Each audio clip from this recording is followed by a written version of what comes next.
abantu bagala okumanya twogera kusonga za bavubuka weesimbye odabola weesimbye ne weesimbye owa era lwaki ozze munnange nno neesimbye Makindye West era yenza omuvubuka Makindye West oba onyonyola omuntu waffe yebimu ebitundu nga ki neesimbyewo kifo ky'omubaka nga Makindye West era yenza omuvubuka omu bw'ati omuvubuka wa Kabaka Alan Sewanyana gwavuganya ovuganya ne Alan Sewanyana Alan avuganya nze sikusiga omuvuganya kojja wange nga weyagadde bwe kifaanana gwe kiirayo wansi eyo gy'abadde akulembera emyaka 10 kuba yasooka mu kifono kyayagala ate Lusagala Lusagala akumuliza akabuuzo owa Democratic Party kumbe amusajja ali ku DPM gumire kuba otulinawo Lusagala abo bonna bavuganya nze sebo kidubu dimjegomera bugoberezi nenda sebo naye akimanyi bumanya kituufu nnyo agenda kukiraba kuba ngenda kukiraba tugende mu maaso ensebo kakati ekifo ekyo ekya Makindye West Constituency kikolebwa emiruka 12 emiruka gino wammanga Sambya Leirwe Sambya Central Katwe 1 Katwe 2 Kibuye 1 Kibuye 2 nga Makindye 1 nga Makindye 2 Buziga Salama nafu no godu twala sebo ndiri mukama wange bintu bingi ebinyigiriza ebisikiriza ebindeese nga mu kalulu kano ekisooka gwe mutima ogw'obuweereza fenga abavubuka naffe tukaaba nnyo twemulugunya nnyo weewaawo ndowooza sisitimu kyetufudde tubeere abasabiriza tubeere ba dependents kyokka ng'ate oba weetegereza yeffe majorities abaaye tunaakaaba paka waffe abavubuka kati ke kanaakadde tusitukiremu twemulugunyiza nnyo osanga nga n'abakadde baayagala dde owummula naye nga bamagamaga babawummuza tebabalaba aye essaawa tubawummuze ate ku levo zonna nsanyukira nnyo abavubuka ku levo zonna nze nsangayo abantu abajeregerera Katumba bagamba mbu Katumba oye nti abavubuka abasinga tuli ku Kyagulanyi kati balowooza nti ne Katumba biki naye baka Katumba ayina generation eyo age bracket gya representing abalage nti mu ebintu bisoboka true otegere ekintu ekyo so abavubuka ekisooka mwetabeemu twetabemu era nyigidde nnyo abavubuka ababadde mulina obusobozi okwetaba mu by'obukulembeze nga muzzeeyo ewaka mwekwesekwese mulowooza nga muli mu good life nga muli mu comfortable life era nenyigira nnyo abavubuka abajerega abavubuka bannammwe abeesowoddeyo ate nenyigira nnyo abavubuka abaganye owagira abavubuka bannammwe we mulaba nga abavubuka abo bakyabulamu namwe mubateeketeeke mukulu expert omuvubuka alina kwagira muvubuka munne obukulembeze is all about change, is all about age oba service delivery bwe ndaba nga nze omukadde yagenda okunkola byankoledde ate oyagala mpagire kojja wange lwakubanga ndeka omukadde nga ndaba obusobozi biri mu mukadde munnange nno waliwo olugero lugamba nti emiti emito gyegigumiza ekibira ate yeffe future yabaki tena emikutu tugitema mu butemi mu kibira anti ffe mu kuwummuza abakadde tubateekako advisory council tetubeekubaako bwegobi nti nze nzize ndi muvubuka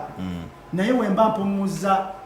ono omusajja owabwino ayinza okunyambako okumpabula mu byemizannyo byamanyiiko ebisigaye tajja kumpabula kubanga kakasa tabisobola naye ebyemizannyo ayinza okuŋŋamba Kizito jangu muto wange ABCD ne ŋŋamba era nja nnoonyayo Haji Hussein Kyanjo ampabule ne Muzeeyi Museveni Mukama nga atuyambe ne tumuwummuza obulungi nga mu kalulu tusobola omwebuuzaako ku bya security nti owange gwe nga muzeeyi waffe omwagalwa ensonga z'ebyokwerinda tukulaba wazikwatangako kannabwala ABCD tunnyonnyolemu so abakadde tubeetaaga mu kutuwabula butya bwe tutambula abawabuzi eva mu nsi muno nga babaawo naye omuvubuka lwaki ŋŋamba awagira omuvubuka kuba omuvubuka yamutegeera tosobola kati olaba nze gyenva tosobolayo nga tolina DNA yaayo gongambye otyayo oyinza okuba oli webuziga kyova olaba otyayo eri ekapekaawo naye waliwo zigeto nyingi nabisaalu nkere kapeke ebiseera ngenda okukyalira ku manisulu naye muyitire ansanga ku prayer palace erisingira okitegeera naye abantu abalina DNA ng'eyammwe naddala mu abavubuka mwandibadde nammwe mubayiwirawo omubiri kubanga be bategeera nti KCCA kutwalwa emisinde okitegeera be bategeera nti KCCA kutwala emisinde n'otuuka okugwa mu midumu gy'emyalo eyo nga n'otuukako nga n'obuzibu be bategeera nti nno kapita omutonotono we bakukwata ate yenna asaanawo okitegeera ekintu ekyo so abavubuka twandibadde tuwagira abavubuka bannaffe mukulu Ddumba atugambye nti bw'abagenda mu bukulembeze agenda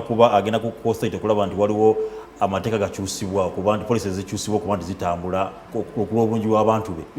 bwe tugenda mu parliament tukimanyi nti tugenda oba ogeze kukola amateeka polisi zigenda kuba nti zitambuzibwako eggwanga oyingidde parliament otandikira ku polisi ezikizo nti zeetaaga okuba nti zikyusibwa ku lw'obulungi bw'abantu bo n'ensi yaffe Uganda polisi nyingi naye ekisooka njagala ekkomo ku kisanja n'emyaka kiddewo lwaki fe abavubuka kati muzeeyi waffe wuno akulembedde emyaka 3 5 munnange gye nnina siina mulembe gwe nalindabyeko wayingira naye banzaala 86 mu Okitoba nga 4 kati era mbadde ngeyo nga ne bannange nga tukubaganya ebirowoozo nga tugamba olowooza jjajja takulembedde n'emyaka gy'abakitaffe ate era jjajja n'akulembera n'emyaka gy'abakulu baffe kakati ffe abato tugenda kyova olaba nze nina emyaka gye ndabanga nagyo gyandibadde n'okuwummula giwummudde kati nga pate pulezidenti nga wa DP Mao yandibadde takyanoonya kalulu nga naye nga kojja wange Ddumba yakutenkasi naye ate Mao muto sebo Mao muto nga naye omukulu agambye Mao muto Mao akyali muto tomugeraageranya muto ku jjajja so si kuffe naye si muto ku Ddumba kati Mao yandibadde ateeseteese Ddumba era nteeseteese bulungi nnyo ntegeeza mukadde kojja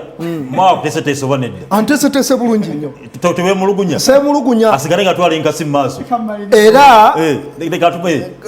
bwe kataligirya Democratic Party ndozo giraba egenda revolvinga tugenda kukyusa obukulembeze olaba abavubuka kati olaba omwegezi wa Democratic Party aliko Opio muto mwana omumyuka we muto omutesitesi Lutagwera muto ffenna tuli bato ne Mao muto bw'otunuulira abakulembeze b'ebibiina abalala tukomyewo wose kakati kyembadde ntegeeze wantu awo nti ekkomero we linaagendamu kigenda kutuwa akakisa nnyo ffe abavubuka okwetaba mu byobufuzi bino kubanga abo abakulukulu bajja basaavinze ng'etteeka libagamba kati muddeko advisory committee ey'abakadde elders forum nga badde eyo abasinga otegere ekintu kijja kupevinga we abavubuka abato ab'enjawulo abavubuka nno mwana wattu lwaki bazzeeyo ne badda mu bintu ebitagattako ne bagwamu n'essuubi sisitimu ebaggalirayo bwana expert bw'oyogera kusooka okuba nti bakuma ekisanja nekkomo ku myaka obesa nyo okulaba nti abavubuka bajja benyigize mu politics bajingiremu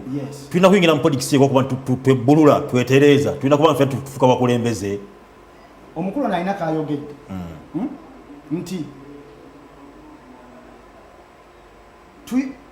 tuyina ebintu ebimu ebiteesebwa gye tuli nga ffe be bateesaako tetuliyo okategedde nti kati ffe abavubuka twebuuze mu paliyamenti ddala bamyaka 35 okukka wansi tulinayo bameka singa ebintu ebimu ebinyigiriza omuvubuka biba bitambula nga biyisibwa tulina bameka abakuba emmeezi mwina bakiikira abavubuka abawerako mu palamenti eyo mwana wattu college zatutte ezisinga oleeta abantu bazibaddemu mukulu be babalonda abadde ku youth council nga mulonzi alonda abakulembeze oyine essaawa obeera ono kyalimu essaawa eno nakimusookamu nze 2011 netaba mu electoral colleges ezo ez'abavubuka nendaba unfairness bagamba obululu bubeera free and fair nendaba unfairness eri mu college system of voting okitegeera era teri muvubuka ayita mu kalulu ako nga ddala nga muvubuka nzijukira MP yasooka ebiseera ebyo baali bamuyitanga Nakabaali naye omutunuulira takiikirira muvubuka bulungi ntunuulidde bano bamwami Kibuula aba babadde nnyo mu bintu ebyawo omutunuuliranga ekintu kibulamu okitegeera ekintu ekyo so tetwagala bavubuka beeyita buvubuka mukulu experitu bannabakini bakusuubiremu ki bingi naye mu ngeri ssatu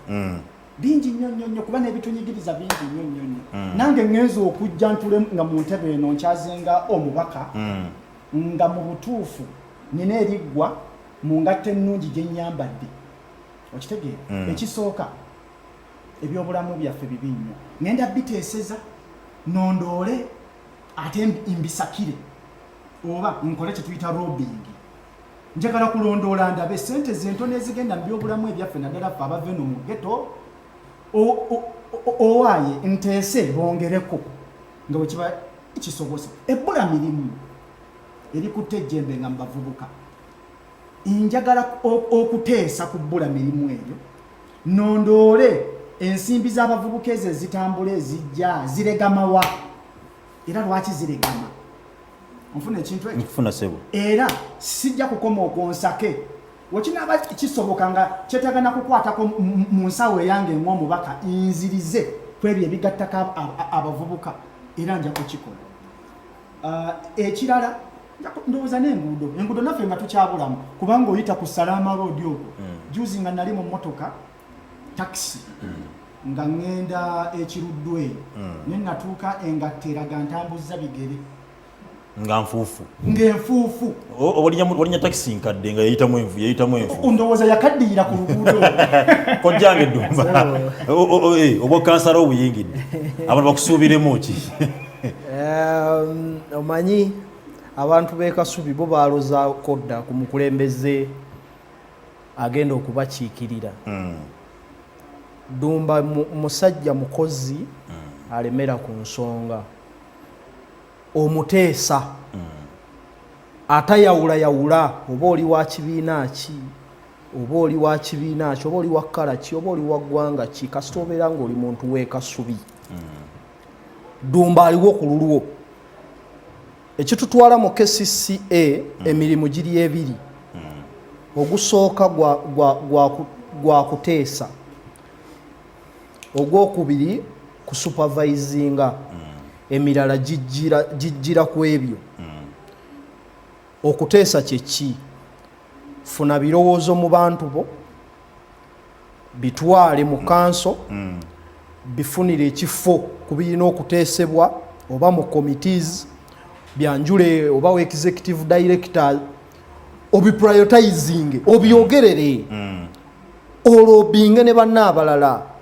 kubanga ebizibu byemmanyi omanyi Kasubi zezimu ku siraamu abantu ze batamanyi nti ghetto ate nga nnene nnyo yesinga gumu ku muluko egimu kugisingamu abantu abangi Kasubi eyina ne districts eziwera Kasubi si yesinga balonzi mu Kampala yonna ani asinga Lubya kati yesinga ne kuddako Kasubi naye tulina ebizibu bingi ekisooka tuli mu kikko waggulu Makerere waggulu Lubya drainage bigattirawo ebyebulamu omwala gwe Nakivubo gukulukusa guyiseeyo ebizibu by'e Kasubi bingi bw'otuma Julius Ddumba nga omukiiseewo ku KCC tulina okufuba okulaba nga eddoboozi ekisooka lituuka mu kanso n'ensonga zaffe ne zibeera ku mmeeza ne ziteesebwako ne tulobinga okulaba nga tufuna ebbanga lingi abantu b'e Kasubi bade bakaaba olw'akatale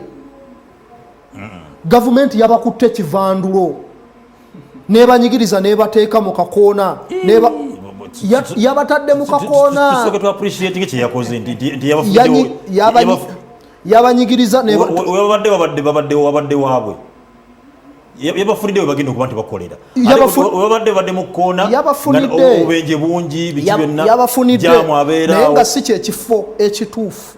we balina okubeera. Gavumenti erina obusobozi okuteekerateekera abasuubuzi abo ebifo ebirungi n'enkola gye baakoze. Ebivuyo mingi giri mu katale ako, emidaala biki, obukulembeze bw'e Kasubi gavumenti egenze buyingiramu bingi, naye ebyo byonna byetaaga eddoboozi ekisooka nga litegeera ensonga ezo, nga tebabagambye bugambi nti abatuuze bazze ne baŋŋamba, naye nga naawe obiraba obirimu yeddumba. Bw'otuba tunamu Kasubi bwana Ddumba,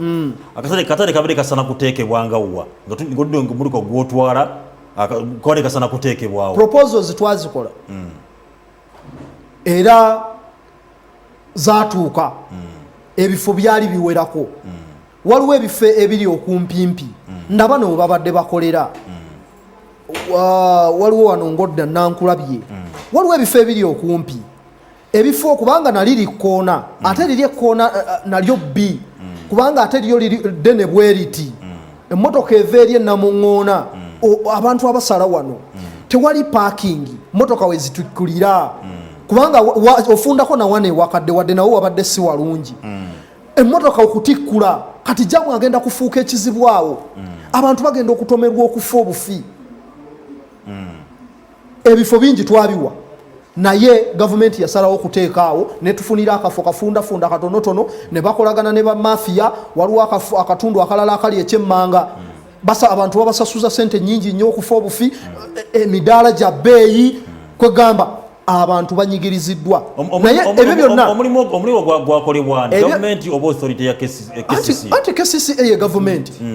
tebyawukana newankubadde authority yetongodde authority wadde yeetongola, naye buli kimu kyobola abagiteekako minisita owa Kampala osegera nga koneddemu ente ensongolo tuzirambulula. Omanyi abavubuka ffe tusinga okutegeera ebintu authority yeetongodde ekole enteekateeka zayo nezikola nga kulwayo, naye era gavumenti kubanga era authority sente tesobola proposinga obutale bulina okubeera. Kanso yiwa mwenge etudde banakasuye manyi kanso eyalubaga division yatuula ne balaga tugenda kateekawo nebwetuti ate ogamule gavumenti gyona enyamu kasaya gavumenti yasalawo nga yo negamba nti zino sente zetulina zetugenda okugula. Kankubulire ogamba nti authority tewali bifo bijja mu sente gavumenti zeyawaayo. Kugambe mulimu bamafiya, enguzi nnyingi, buli omu akwata waafuna. Oli bw'abanga yafuna akakafo nga kwamanyi kwagenda okubbira, alina okulobinga naye okulaba nga awo wennyini we babateeka oba kiki. Ekyo kimu badde nkugamba nti authority teyeetengedde nti gavumenti mu budget y'authority erina sente zeeteekamu nga ziva mu gavumenti mu ministry ya finance, nti emisolo gyennyini gyekuŋŋaanya tegisobola kwetengerera nga gavumenti tezze kugiyambako, nti authority KCCA ye gavumenti tuteekeddwa okustreamlininga buli kimu nga bwe kirina okutambula. Abantu b'e Kasubi balina okumanya nti omuntu gwe basindisa eddumba ye muntu omutuufu agenda okutuusa ensonga zaffe. Ye muntu omutuufu anaddayo n'agamba nti eddwaliro ly'e Kawala temuli ddwaliro, nti twakwata contract ya kasasiro twagiwa Nabugabo oba twagiwa Omukirini, tamuzi ze twateesaako zeezo nti twagamba abantu temubajjako sente babajjako nusu 5 lwaki? Kubanga ebyo byonna abantu tebamanyi nti oluusi ne contract ezo bagamba abantu musoleze busolooza, gavumenti yejja kubawa sente. Kubanga gavumenti KCCA yakwata sente newa kampuni ezo okuziyambako nezigulira ebimotoka, naye abantu ebyo bisinga tebabimanyi. Kansala olina okusupervisinga ebyo ebyateesebwako bwe biri mu nkola. Eddwaliro likola, enguudo bwe tubanga twagamba nti mu financial yeeno katukole ku luno, nti ala luli bwe tumaliriza na luno tulukole, olwaffe lwaki luganye ng'ate luli twalukola ng'ate luno lwayisibwa? Kiki ekiganye? Nti revenue avuddewa. Kojja ngenda kwera kika 2 nga tuwumbawumba kubanga kale katutwala obeere nga ogamba bw'obusembayo mu dakika 2 nga sikutataganyiza dakika zo 2 zitandise. Weewaawo neyanziza naddala abalonzi bange ab'e Kasubi okuviira ddala ku Kasubi 1, Kasubi 2, Kasubi 3, Kasubi 4, Kawala 1, Kawala 2, Kawala 3 Mugema Kawala Central ne Namungona Kasubi mbakakasa bukakasa nti Dumba gwe mwasazeewo okutuma nga mutiikinze enkumbi ng'ennaku z'omwezi 2 ye muntu omutuufu ategeera ekitundu kyaffe ategeera abantu baffe ategeera abavubuka naddala kubanga ensonga zino abavubuka mumanyi tuzze tuzibeeramu tuzze tulwanirira buli kimu nga bwe kitambula ensangi zino emabegaawo bangi babadde batufuukidde ekizibu abavubuka bwe baba abapoliisi bakuba ffe be bakuba ffe be batta ffe be basiba naye ensonga ezo tuzikolako ffe nga UID Uganda Young Democrats twawadde gavumenti nsalesale wa nnaku 5 bwetaaveeyo nereeta abantu abazze bakola ebikolobero ku bavubuka naddala bino ebyakabaawo Robert Kyagulanyi bwe yabadde Masaka ne bakuba omunnamawulire Ashirafu Kasirye ne batomera Franka sente za n'afa singa gavumenti tevaayo nekwata abayine nekwata derevo ye yabadde avuga emmotoka y'amagye yatomedde Franka nebateeka mu mbuga z'amateeka omanyi tubadde tusirise ebbanga ng'abavubuka nga tulinze tulabe omukono gavumenti amateeka gatambuza etya naye egaanyi tugenda kuwandiika petition ku lunaku lw'okubiri singa bano tebalabika mu kooti ku lunaku lw'okubiri abavubuka ba UID fenna oba mutwalo gumu oba gumu kitundu tugenda kuva ku City House mu Kampala nga tutwala petition ewa Speaker wa Parliament nga tutwala petition ewa IGP enaggulu nga tutwala petition ewa CDF nga twemulugunya era tugenda kutambuza bigere nga tutwala petitions ezo gyegimu ku mirimu gye tubagala okusooka okukola twagala tusooke tugoberera amateeka ekyo bwe kinaagaana ekya petition olwo ate tuzeeko ekirala weewaawo kojjange naye temwerabira ku lunaku lwa nga 2 londa Julius Dumba akabonero nkumbi kansala LC5 road kansala ow'omuluka gwe Kasubi omukulu expedito edakiika zo 2 neyanziza nyosa tweyanziza nnyo okutuwa omukisa guno ku mpewo zino eza Haji esikembuka omu kuba residents banga abalungi era abaleese enkulaakulana nga mu Makindye tuba appreciatinga nnyo nnyo era tweyanzika bannamakindye West mbasaba obuwagizi sijja basaba kalulu nze ndi mwana wammwe ndi muganda wammwe abamu ndi muto wammwe abalala ndi mukulu wammwe mbasaba obuwagizi bwammwe ku kifo ky'omubaka ng'ennaku z'omwezi 14 wamala otiikinga Kyagulanyi tiikinga Kizito Expedito akabonero mmeeza ng'eno kwe tutudde kwe tuteeseza buli kimu ekituluma ekitunyiga so mbasaba obuwagizi bwammwe nsaba mutiikinge emmeeza mulonde omwana ow'ekitundu ategeera obulungi ebituluma ebitunyiga ebibulamu bye tulina okukola nga na buli kimu ate munnyambeko tuwummuza abakulembeze ensonga beziyinze ku levels ez'enjawulo era nja kweyongera nkubirize emirembe mu ggwanga wano nja kwogera ku ba stakeholders abasatu mu kalulu kano nja kudda mu guno gwa kubiri bacandidates twekube mu ttooki nti abantu bano bwe twagala okukulembera embeera gye tubateerawo erekawo emirembe ng'akalulu kano kawedde tubakulembere bulungi ekyo kyekisooka ekyokubiri nja kwogera ku mmwe baganda baffe mu uniform